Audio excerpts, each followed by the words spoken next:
Welcome to the Our Cityscape Podcast, the official podcast of Springville City, Utah, where we publish important information and insightful interviews for the benefit of our citizens. Welcome, Springville residents, to our podcast today. We're going to be visiting with our chief, Henry Clinton, who is our fire chief here for the city, and talk a little bit about what the fire department does, how it operates, some of the things that happen, and the different types of equipment that they use, kind of the history of our fire department. So we're really excited to have Chief Clinton with us today. So Chief, why don't you introduce yourself briefly and tell us a little bit about yourself, maybe some of your background? All right. Well, thanks for having me this morning. Chief Clinton, Springville Fire. I've been in the fire service about 42 years. I've spent 28 years, the first 28 in Las Vegas, worked down there, and then retired, and there was a position opened here in Springville. I applied for it, and I got the job. And so that's how I ended up here. I've been here for 15 years now. 15 years, that's remarkable. Thank you so much for your service to our citizens, for being here in Springville, and to bring that knowledge with you from all of those 28 years of experience in Las Vegas. It's been fun. The whole thing's just been a fun adventure. Oh, that's fantastic. Well, thank you. Tell us a little bit about maybe a brief history about the fire department here at Springville and some of the things you guys do. Okay, so here in Springville, when I came here in 2010, I was brought in. It was 100% volunteer fire department. As a matter of fact, the ambulance company, even though they operated out of the same station, they were two separate organizations.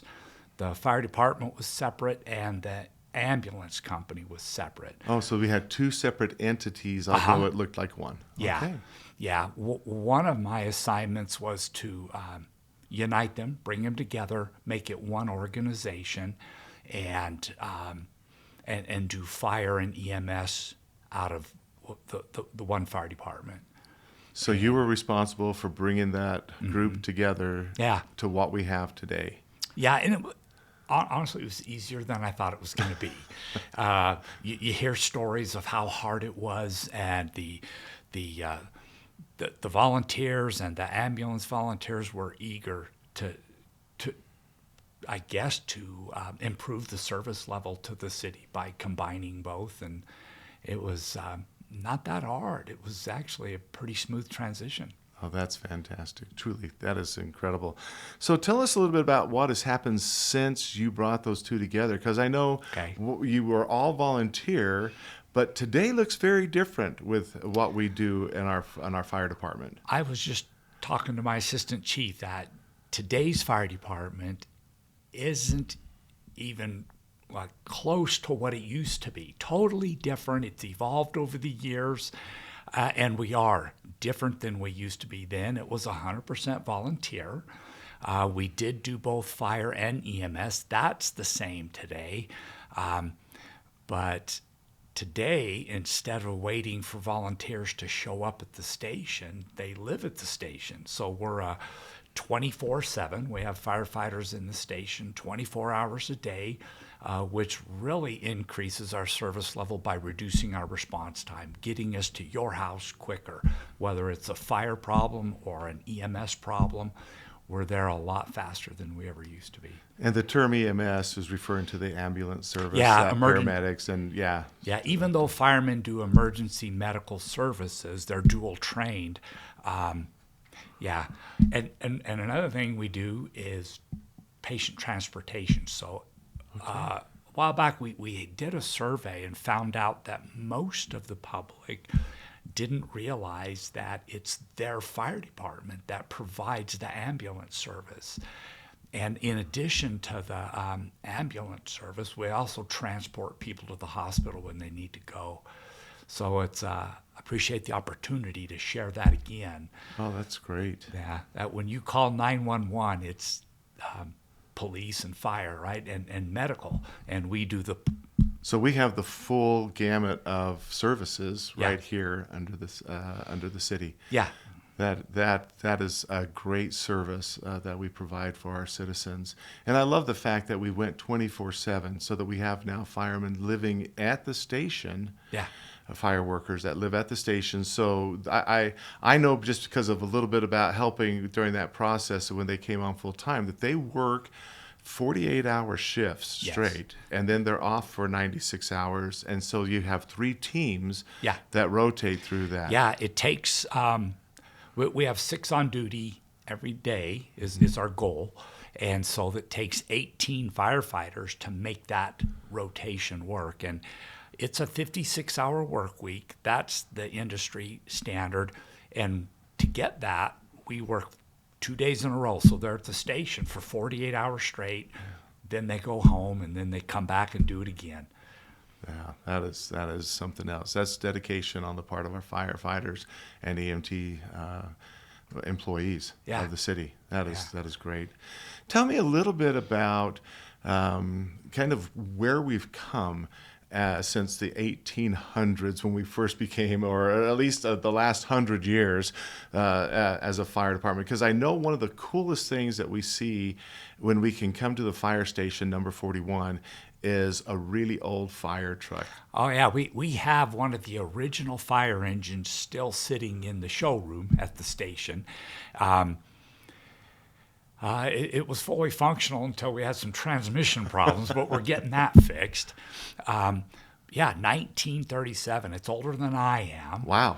And it's interesting. It's the open cab, and you rode on the tailboard, and I don't know how much it cost them, but probably $2,000 or $3,000, compared to, we just recently bought a 109-foot aerial ladder that actually pumps and does aerial operations for $1.2 million. I think we'll go over and take some photographs and highlight it in this broadcast, and let you see the difference. It's amazing. What the new capabilities are. That 109-foot aerial, it's huge. It weighs 70,000 pounds.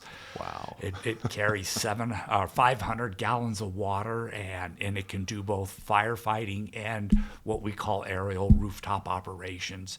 In addition, it carries extrication equipment. We can get you out if you're trapped in the car. We've got tools on there to do that as well. So really, a fire truck is more than just pumping water. You Yeah. carry all kinds of equipment necessary to be able to help with, like you said, extrication. If you come upon an accident and people are unfortunately stuck in their car somehow because of the damage Yeah. of the car, you have tools and like the jaws of life. Yes, And I hear about those things. Yeah, exactly. The jaws of life. We are what we call an all hazards fire department, regardless of the call. We even do ice rescue. We can do that in case you fall through the ice. We can come get you. That is remarkable. Now, tell me a little bit, because, we live here along the Wasatch Front. We've got these beautiful mountain ranges that surround us, and what a great thing that is for us to have this geography about us. But it can cause some interesting things with wildfires. Are our fire department, are they trained to help with some of those what they call wildland fires? And we've been on several of them. Okay.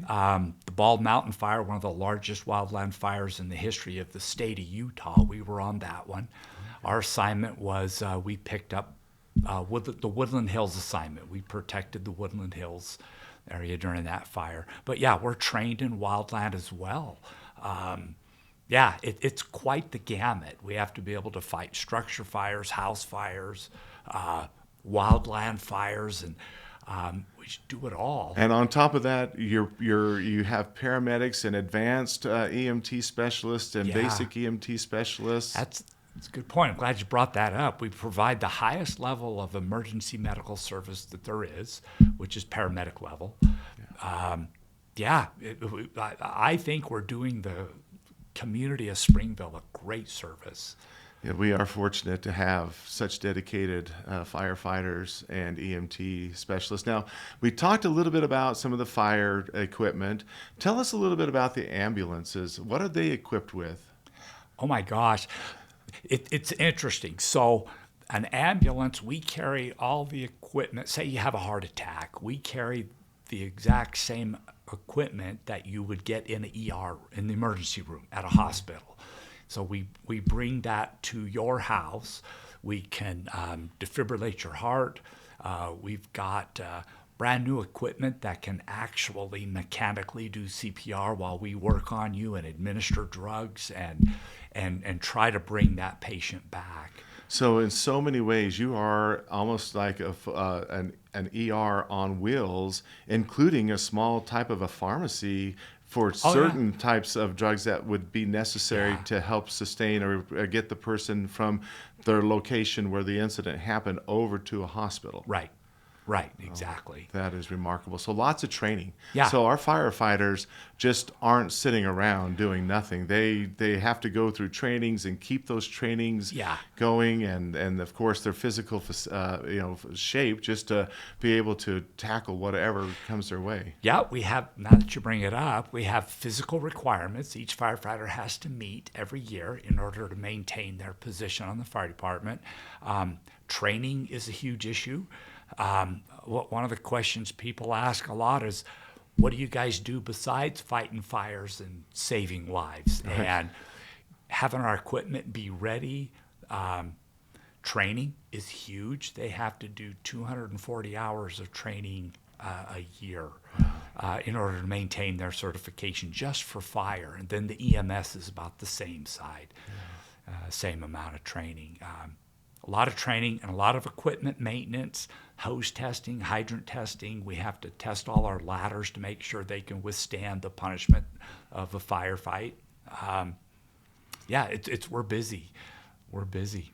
That is great. And I do imagine that because you do those 48-hour shifts, there might be some opportunity for some sleeping at the station, because I know that when we built the 41 station, we built it to house a 24-hour service. Yeah. Obviously, you have to deal with sleep deprivation. You have to provide a certain amount of hours. As a fire chief, I'm required to provide 5 hours of scheduled sleep. Whether they get it or not, that depends on call volume. But we have to manage fatigue as well during those shifts. But they have nice dorms and they cook and it's just like living at home away from home. Right. Well, maybe we'll take a quick glimpse over there and even see what some of those barracks look like that are in the dorms. That'd be awesome. Yeah, we can do that. Let's talk just briefly about a couple of things. Tell me some stats on just the number of calls in general, and maybe you can break them out. Okay. Of ambulance versus fire. So it's interesting. So we have about 18 full-time firefighters and 12 to 15 part-time, depending on the staffing, to get all this done as far as staffing and responding to calls. And a lot of the part-time firefighters like to work here because of our call volume. We get a lot of challenging and exciting calls, and it's one of the things that's been, ever since I got here for the last 15 years, that's been an attraction. As far as call volume goes, we respond to roughly 5 to 6 calls a day. Some of those calls can take up to 2 hours, depending on the type, the nature, where we transport. So roughly 80% of our call volume is EMS. And that equates to roughly 1,500 or 1,600 calls a year. And then our fire responses are about 300, 350 a year. So EMS is the bulk of what we do. And then you can throw in hazardous materials calls in there. And you mentioned wildland fires. There's just a spattering of all different kinds of calls. But EMS dominates what we do and what we provide. And that's why all the firefighters are cross-trained to provide, and that's a huge savings for the community, because the same tax dollars pays for the fire protection and the medical protection. So there's an economic value there. Oh, that's great. I know that, in today's world, things are tight and people want to be able to make sure that their taxes are being spent in the ways that they should. And of course, when you run a whole city and EMS and firefighting and police, that whole gamut of public safety and even our own dispatch center. Those are priorities, as well as all the other service levels that we take care of here in the city. So that is a remarkable thing, and to know that the money that is earmarked for fire and for EMS is used well. I understand that it was not too long ago we added a new piece of equipment to some of the ambulances that help with hoisting people up into the ambulance. Okay, good. I thought you were talking about something else, but there's a couple I can talk about. But Okay. you're talking about the auto lift. Yes. And the auto loader is the official name.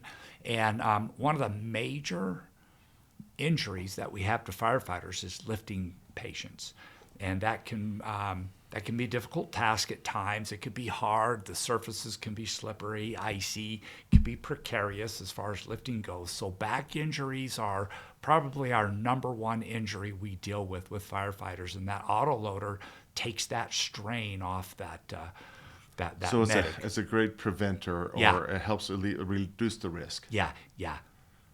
And the other I was going to talk about is the most newly purchased auto pulse, right? It does CPR mechanically, whereas when you're doing CPR, a human, I guess, a person doing CPR will wear out and won't be able to do effective CPR for more than 90 seconds. You start wearing out. Wow. And so we rotate that in, and so we've increased the quality of CPR during a cardiac arrest by purchasing that auto pulse, which is a mechanical device, and it's actually connected to our defibrillator, where we watch your heart rate and we can tell if the compressions are perfect or not. So it's another piece of equipment we enjoy. That is great to see that we are staying on top of as much technology as we can to still provide even a better service level for our Another piece citizens. of equipment in my day, Yes. right back in the old days, we intubated, passed a tube down into your lung. Yes. Now we have that. We had to do it visually, and now we have cameras that can go down inside, and we can visualize the landmarks that we need to intubate a patient effectively and quickly. And all of that is in that box on the back Yeah. of the ambulance that just travels. That is remarkable, Chief. That is so cool to know that that's what's happening. Well, Chief, thank you so much for your time. Really appreciate that. We appreciate your knowledge and your skills and experience that you bring here to Springville City, and look forward to, years more of your guidance. Well, there's a limit to everything, right? So I've enjoyed every minute of my experience here in Springville. It's been wonderful. Well, thank you. We appreciate you. All Thank right. you, Chief. You bet.